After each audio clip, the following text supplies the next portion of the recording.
அண்மையில் இலங்கையில் ஹொரண பகுதியில் ஒரு வங்கியிலிருந்து 3 கோடி ரூபாய் பணம் கொள்ளையடிக்கப்பட்டிருந்தது. இது குறித்து அந்த வங்கியில் உப முகாமையாளர் மற்றும் பாதுகாப்பு உத்தியோகத்தரை போலீசார் கைது செய்து மேலதிக விசாரணைகளுக்கு கூட்டி சென்றிருந்தாங்க. இப்போ அது குறித்து நிறைய தகவல்கள் வெளியில வந்திருக்கு. அதுல என்ன தகவல்கள் வெளியில வந்திருக்கு அப்படின்னு பார்த்தீங்கன்னா, குறித்த உதவி முகாமையாளருக்கு பல பெண்களுடன் தொடர்பு இருந்ததாகவும் அவங்களோட நேரத்தை கடத்துறதுக்காக குறிப்பிட்ட இந்த உப முகாமையாளர் நிறைய பேர்கிட்ட இருந்து காசு வாங்கி கடன் கஷ்டத்தில் இருந்ததாகவும் தகவல்கள் வெளியாகியிருக்கு.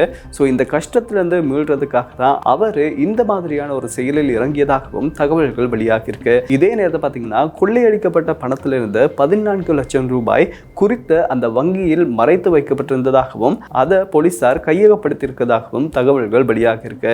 இந்த பணத்தை குறித்த வங்கியை தவிர்த்த மற்ற வங்கி ஏடிஎம் மூலமாக பணத்தை அவங்களுடைய கணக்குக்கு டிபாசிட் பண்றதுக்கு அவங்க திட்டமிட்டிருந்ததாகவும் தகவல்கள் வெளியாகியிருக்கு.